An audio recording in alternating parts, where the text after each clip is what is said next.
مفتی طارق مسعود special. کسی کو بچانے کے لیے کسی دوسرے کو قتل کرنا جائز نہیں ہے. تبھی تو علماء کہتے ہیں ماں کے پیٹ میں اگر بچہ ہو اور 4 مہینے سے زیادہ ہو جائے, جان پڑ جائے, پھر اس بچے کو کسی قیمت پہ ضائع نہیں کر سکتے. اگرچہ ڈاکٹر یہ کہے کہ ماں کی جان کو خطرہ ہے, دونوں کی جان بچانے کی کوشش کی جائے گی, کسی ایک کی جان کی وجہ سے دوسرے کو نہیں مارا جائے گا.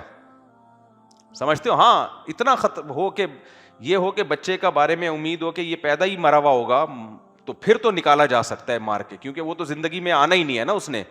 لیکن اگر ڈاکٹر کہہ رہا ہے کہ بچہ ٹھیک ٹھاک ہے اور یہ نارمل پیدا ہوگا لیکن ماں کی زندگی کو خطرہ ہے, تو بھائی آپریشن کر کے نکالو, کس طرح بھی کرو. یہ نہیں ہو سکتا کہ بچے کو ماں کے پیٹ میں مار دیا جائے اگر 4 مہینے ہو چکے ہیں, کیونکہ پراپر انسان بن چکا ہوتا ہے, اس میں مکمل جان پیدا ہو چکی ہوتی ہے اس میں. اب یہ مسائل بھی نا آج کل لبرل لوگوں کو جب ہم سمجھاتے ہیں ان کی سمجھ میں آتے نہیں ہیں یہ مسائل. وجہ اس کی بھائی ایک جان کو بچانے کے لیے دوسری جان کو, چاہے وہ ماں کا بچہ ہی کیوں نہ ہو, دونوں جانیں اللہ کی نظر میں کیا ہیں, ایک جیسا حق ہے ان کا. تو اس لیے ہم یہی فتویٰ دیتے ہیں بھائی دونوں کو بچاؤ, پھر جو مر گیا اس کی قسمت ہے, آپ نہیں کر سکتے, یہ آپ نہیں مار سکتے. ہاں, آپ اس صورت میں مار سکتے ہیں کہ بچے کے بارے میں ڈاکٹر یہ کہیں کہ یہ پیدائش سے پہلے مر جائے گا اور پھر ماں کی جان کو بھی خطرہ ہے, تو مرنا تو اس نے ہے ہی پیدائش سے پہلے. تو اب زندگی میں چونکہ نہیں آیا وہ, تو پیدائش سے پہلے ڈاکٹر کہہ رہا ہے کہ یہ مر جائے گا, یعنی دنیا میں نہیں آیا اور پیدائش سے پہلے کہ مر جائے گا, تو پھر ماں کی جان کو بچانے کے لیے اس کو ایڈوانس میں, اس میں بھی یہ کہا جاتا ہے کہ مارے نہیں آپ اس کو, آپریشن کر کے نکال دیں, وہ خود ہی مرے اپنی موت. سمجھتے ہیں کہ نہیں سمجھتے؟ تو ایسا نہیں ہے کہ کسی کی جان کو ایسا ٹیکے لگا کے, جیسے ڈاکٹروں نے تماشے بنائے ہوئے ہیں آج کل, پریگننٹ خواتین چلی جاتی ہیں اٹھا کے مار دیا. یہ تو انڈیا میں تو بہت ہو رہا ہے کہ لڑکا ہے تو مار دیتے ہیں, لڑکی ہے تو مار دیتے ہیں, لڑکا ہے تو پیدا ہونے دیتے ہیں. تو یہ سارے قیامت میں قتل کے کیس ہی بنیں گے سارے کے سارے, سمجھ رہے ہو؟ یہ جو قرآن میں ہے نا, وَإِذَا الْمَوْءُودَةُ سُئِلَتْ بِأَيِّ ذَنبٍ قُتِلَتْ, جس دن زندہ دفن کی ہوئی بچی سے پوچھا جائے گا بتا تجھے کس جرم میں قتل کیا گیا. علامہ ابن کثیر لکھتے ہیں کہ جو بچے کو ماں کے پیٹ میں مار دیا نا, اس پہ بھی یہ آیت صادق ہوتی ہے, کیونکہ اس کا بھی کوئی پوچھنے والا نہیں ہے, تو اللہ اس کا والی وارث ہوگا. وہ کہے گا میری مخلوق تھی, میں نے کروڑوں اسپرم میں سے ایک کی سلیکشن ہوتی ہے, تو یہ سلیکشن کس کی طرف سے ہے؟ اللہ کی طرف سے. اللہ نے اس کو زندگی کے لیے منتخب کر لیا ہے, تو مجھے اور آپ کو یہ رائٹ نہیں ہے کہ اس کو ہم ضائع کریں. آج حمل گرانا ایک بچوں کا کھیل بنا ہوا ہے, تو سارے یہ قیامت میں پتہ چلے گا بھائی صاحب, مائیں گرا رہی ہوتی ہیں اپنے بچوں کو. ہاں, ابتدائی 1-2 دن کا, 1-8 ہفتے کا ہے, تو اس میں اگر واقعی ماں کی جان کو خطرہ ہے تو پھر گرایا جا سکتا ہے, کیونکہ وہ ابھی اس میں پھر ماں کی جان کو فوقیت دی جائے گی. خیر, تو ملحد لوگ جو ہیں, جو ایتھیس لوگ ہیں, ان سے ہمارا سوال یہ ہے کہ شیر اگر جانور کو مار کے کھاتا ہے تو 2 دلائل ہیں اس کے پاس اس کام کے لیگل ہونے کے. ایک دلیل, بھائی میرے اندر عدل کی صلاحیت نہیں, صحیح اور غلط کی صلاحیت نہیں. نمبر 2, میرا اس کے بغیر گزارا نہیں. انسان سے ہمارا سوال یہ ہے کہ آپ کس بیس پہ اس کو مار کے کھا رہے ہو. یہ ایتھیس لوگ مرغیاں کیوں کھاتے ہیں, خنزیر کیوں کھاتے ہیں, جتنے بھی جانور ہیں ان کو مار کے کیوں کھاتے ہیں؟ جتنی آپ کی زندگی قیمتی اتنی ہی اس کی زندگی, کیونکہ آپ سب حسن اتفاق سے بنے ہو نا, کوئی خدا تو معاذ اللہ کوئی ہے ہی نہیں, تو ہر ایک کو حق ہے. نمبر 2, شیر کا ہرن کے بغیر گزارا نہیں ہے. انسانوں میں لاکھوں انسان ایسے ہیں جو ویجیٹیرین ہیں اور 90-100 سال زندہ رہ کے جاتے ہیں. میرا اور آپ کا گوشت کے بغیر گزارا واقعی نہیں ہے, لیکن یہ کوئی قاعدہ کلیہ نہیں ہے. بہت سے لوگ دنیا میں آئے, ہندوؤں میں تو بہت بڑی تعداد ہے جو گوشت کے بغیر 90 سال زندگی گزار کے جاتے ہیں. آپ کہہ سکتے ہیں کہ وہ والی لائف نہیں ہوتی, گوشت کے فائدے حاصل نہیں ہوتے, تو فائدے حاصل کرنے کے لیے کسی کی جان لے لینا. زندگی بچانے کے لیے تو پھر بھی سمجھ میں آ رہا ہے کہ بھائی اس پہ گوشت پہ زندگی موقوف ہے, انسان کہہ سکتا ہے کہ میرا زندہ رہنا زیادہ ضروری ہے, لیکن گوشت کے بغیر بھی انسان زندہ رہ سکتا ہے. 4 شادیاں نہیں کر پائے گا, وہ ایک الگ بات ہے.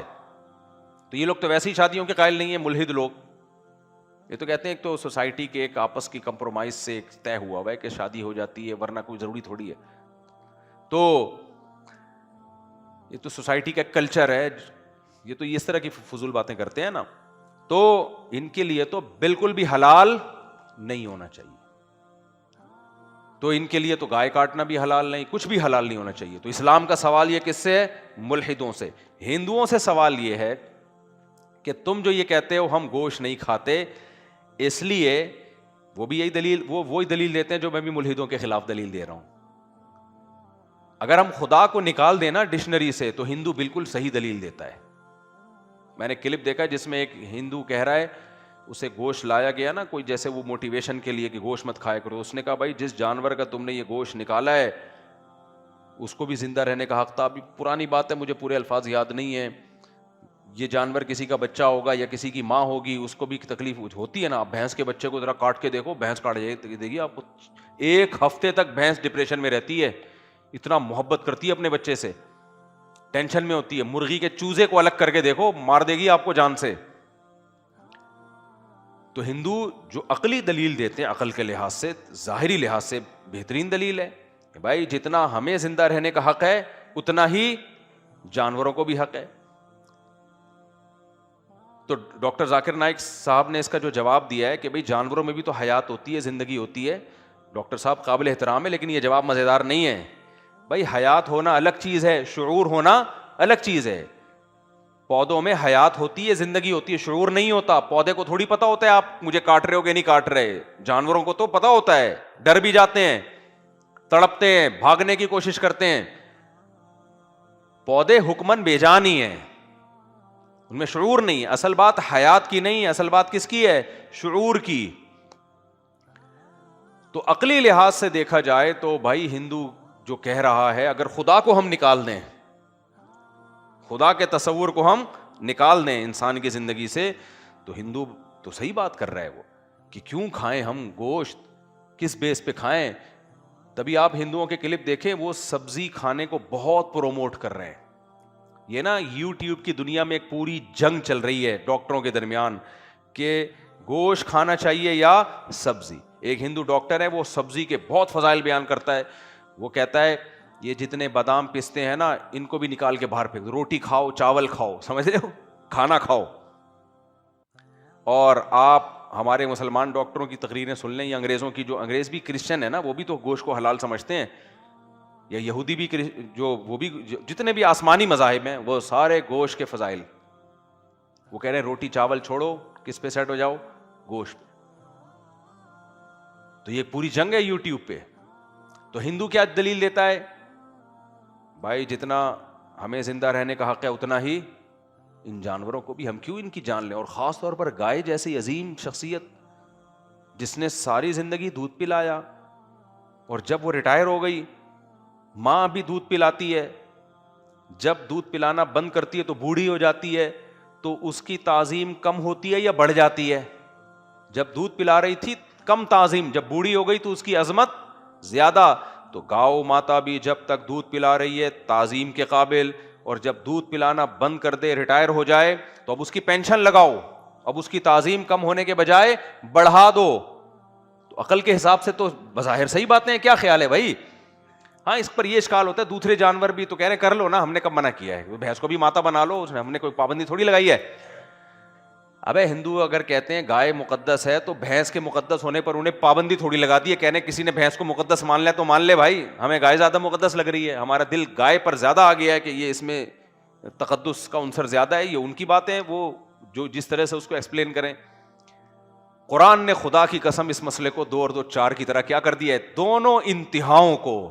ایک طرف ایتھیسٹ ہے جس کے پاس کوئی دلیل نہیں ہے اور وہ جانوروں کو کاٹ کے کھاتا ہے, اور ہندوؤں کی دلیل کا اس کے پاس کوئی جواب نہیں ہے. دوسری طرف ہندو ہیں جو ویجیٹیرین ہیں, اور وہ یہ دلیل دیتے ہیں کہ کس بیس پہ ہم کھا رہے ہو, جتنا ہمیں زندہ رہنے کا حق ہے اتنا ہی اس کو بھی ہے. قرآن نے ایک آیت میں جواب دے دیا ہے اس کا, وَسَخَّرَ لَكُم مَا فِي السَّمَاوَاتِ وَمَا فِي الْأَرْضِ. اللہ کہتے ہیں کائنات اگر خود بخود بنی ہوتی تو یہ سارے دلائل ٹھیک تھے. یہ بنی نہیں ہے, یہ میں نے بنائی ہے, اور اس کا مالک کون ہوں؟ میں ہوں. مالک کو یہ رائٹ ہوتا ہے کہ وہ اجازت دے کہ کس چیز کو کس کے لیے بنایا گیا ہے. اللہ کہتے ہیں میں نے بنائی ہے, اور یہ ساری کائنات میں نے بنائی ہے انسان کے لیے, یہ سب تمہارے خدمت گزار ہے. تو اللہ نے ہندوؤں کو یہ جواب دے دیا کہ ہم جو گائے کو کاٹ کے یا بھینس کو یا بکرے کو کاٹ کے کھاتے ہیں, ہمیں گاڈ کی طرف سے پرمیشن ملی ہے, جس نے بکرے کو بنایا اس نے اجازت دی, اور وہ کہہ رہا ہے اگر انسانوں کے کھانے کے لیے نہ ہوتے تو بناتا ہی نہیں میں ان کو. پوری کائنات بنی میرے اور آپ کے لیے میرے بھائی, ہم نہ ہوتے تو یہ کائنات بنتی نہیں ہے. یہ بالکل ایسا ہی ہے جیسے ماں نے بڑی محنت, بچے نے کہا اماں مجھے رات کو بریانی بنا دو, اماں نے بڑی محنت سے بریانی بنائی, اس میں دمبے کی چربی ڈالی. میں پھر وہ طریقہ بتاؤں گا نا تاکہ کبھی کوئی بریانی بنائے تو پھر مجھے بھی وہی والی چیزیں ملے نا. میں ایک تیر سے دو شکار کھیلتا ہوں تاکہ ٹائم بچے اور ساری باتیں ہو جائیں. دمبے کی بریانی, چربی, اس میں کوکنگ آئل بالکل بھی نہیں ڈالا, اور کمپنی کے مسالے نہیں, گھر کے مسالے ڈالے اس میں. سمجھ رہے ہو کہ نہیں سمجھ رہے؟ کلر بھی نہیں ڈالا, کلر بھی یہ بیڑا غرق کر دیتا ہے جو آ رہے ہیں نا آج کل. بہترین قسم کی اماں نے بریانی بنائی, اور زبردست بریانی. اب آپ کو لا کے بٹھایا, آپ کھا ہی نہیں رہے. اماں کہہ رہی بیٹا کھانا. اماں میں نہیں کھا سکتا. تو اماں کہے گی تیرا باپ کھائے گا یہ؟ میں نے بنائی تیرے لیے. بریانی کے مالک میں ہوں, گوشت کی مالک میں ہوں, چاول کے مالک میں ہوں. یہ پورے پروسیس سے گزار کے کمبخت میں نے تیرے لیے بنائی کہ تو کھائے گا, اور تو کہہ رہا ہے اس میں گوشت ڈلا ہوا ہے, وہ کسی دمبے کو مارا گیا, اس میں کاٹا گیا, تو دمبا نہیں کھاؤں گا, میں یہ نہیں کروں گا, میں وہ نہیں کروں گا. تو اماں رکھ کے چماٹ لگائے گی کہ نہیں لگائے گی؟ اس زمانے کی اماں ہوگی تو چیختی رہے گی, ہاں ہوئی برتن اٹھا اٹھا کے. پرانے زمانے کی اماں ہوگی ایک رکھ کے چھاپ دے گی پورا بچے کے, اور بچہ یوں کر کے. پہلے زمانے میں ایسا ہی ہوتا تھا, چماٹے بچوں کو پڑتے تھے, گھوم جاتے تھے. خیر وہ گھوم کے واپس اپنی جگہ پہ آ جائے گا. غصہ آئے گا کہ نہیں آئے گا اماں کو؟ میں نے بنائی تیرے لیے بھائی. اللہ نے ان جانوروں کو ڈیزائن کیا ہے, خود بخود نہیں بنے. شہد کی مکھی خود بن سکتی ہے؟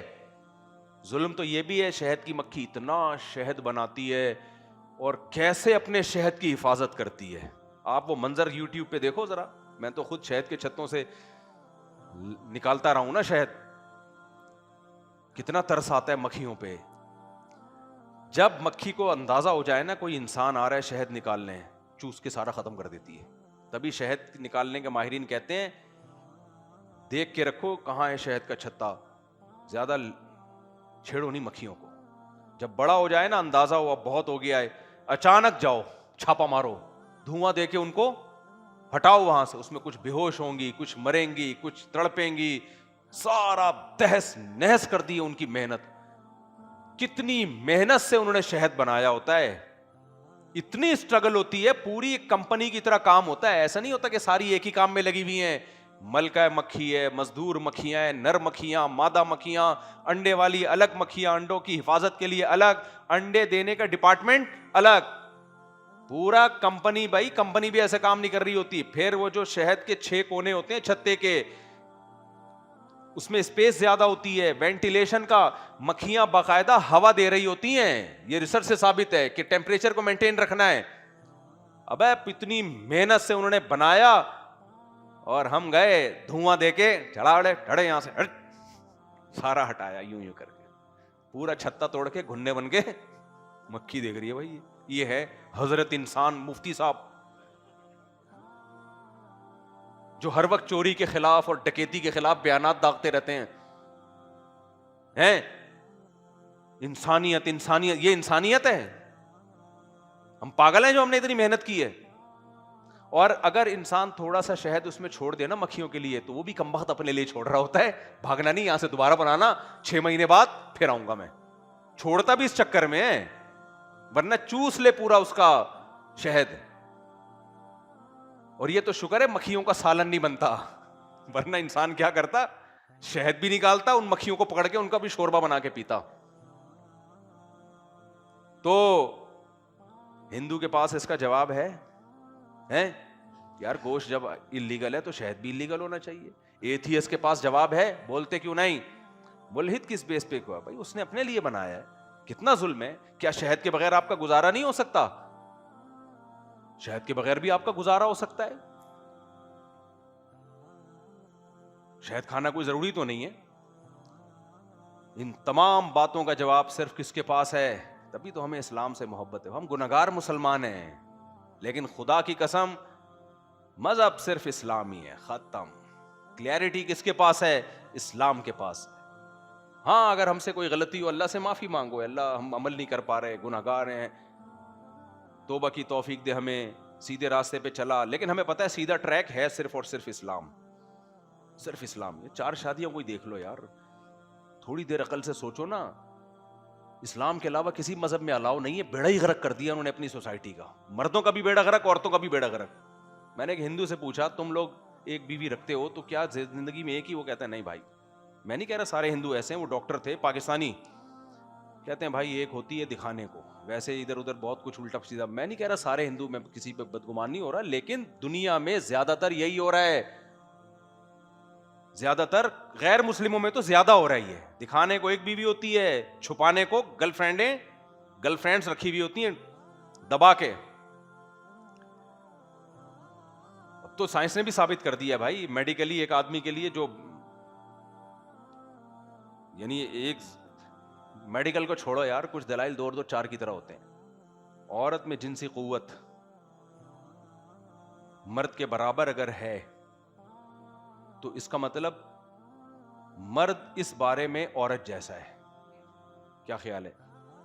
مرد ان ڈیزائرز میں کس جیسا ہے؟ عورت جیسا. تو مرد کے لیے اس سے بڑا کوئی تانا ہو سکتا ہے؟ مرد کا تو مطلب ہی یہی ہے کہ بھائی وہ نر ہے, سمجھ رہے ہو, وہ کیا ہے؟ نر ہے. تو اس میں یہ ڈیزائر زیادہ نہیں, بہت زیادہ ہیں. تو یہ کتنی بے عقلی کا کام ان غیر مسلموں نے کیا ہے کہ مرد کو جنسی خواہش کے معاملے میں عورت پر قیاس کر لیا. بھائی اس سے بڑا ظلم کیا ہوگا, اس سے بڑی دھاندلی کیا ہوگی انسانیت کے ساتھ, اس سے بڑا جھوٹ کیا ہوگا. یہ ایسے ہی جیسے ایک آدمی جم میں جاتا ہے 6 فٹ کا ہے, اس کے وہ آپ کہو کہ اور ایک باریک سا چھوٹا سا, اور ورزش بھی نہیں کرتا, آپ کہو یہ دونوں ایک روٹی میں ان دونوں کا پیٹ بھر جائے گا. تو جو 6 فٹ لمبا اور جم میں 2 گھنٹے ورک آؤٹ کرتا ہے وہ کہے گا خدا کی قسم تیرے سے بڑا بے وقوف دنیا میں کوئی پیدا ہوا, تو ہائٹ ہی دیکھ لیتا دونوں کی. یہ اتنا باریک اور اتنا چھوٹا, اس کے پاس تو اسپیس. ہمارے ایک دوست ہیں فیصل آباد میں, ماشاءاللہ لمبے, جو فیصل آبادی بڑے لمبے چوڑے ہوتے ہیں نا. کل انہوں نے اپنی گائے, میں نے اپنی گائے کی پہلے ویڈیو بھیجی, میں نے کہا گائے دیکھو یہ ہوتی ہے گائے, انہوں نے اپنی گائے کی بھیج دی. فیصل آبادی کہاں پیچھے رہے بھائی. میں نے کہا میں 1 گلاس دودھ پیتا ہوں, انہوں نے کہا مفتی صاحب میں 4 گلاس دودھ پیتا ہوں. میں نے کہا آپ کے پاس اسپیس بہت ہے بھائی, میرے پاس اتنی اسپیس. دوست نے بے تکلف ہیں ذرا لہیم شہیم نا. میں نے کہا فیصل آبادیوں کے پاس تو 6 گلاس کی اسپیس ہوتی ہے, وہ بھی دائیں بائیں جا کے غائب ہو جاتا ہے. کراچی والوں کے پاس اتنی اسپیس, ہم ایک بھی پی لیں بڑی بات ہے بھائی. تو ایک آدمی 6 فٹ کا ہے, اس کے پاس اسپیس اتنی ہے, اتنا پیٹ ہے اس کا, میموری کارڈ اس کا بہت بڑا ہے. اس کو بھی آپ کہہ رہے ہو ایک روٹی کھائے, اور ایک باریک سا دبلا پتلا چھوٹا سا, اس کے لیے بھی ایک روٹی کافی. تو ظلم ہے یا نہیں ہے؟ اس کے لیے کوئی راکٹ سائنس کی ضرورت نہیں ہے.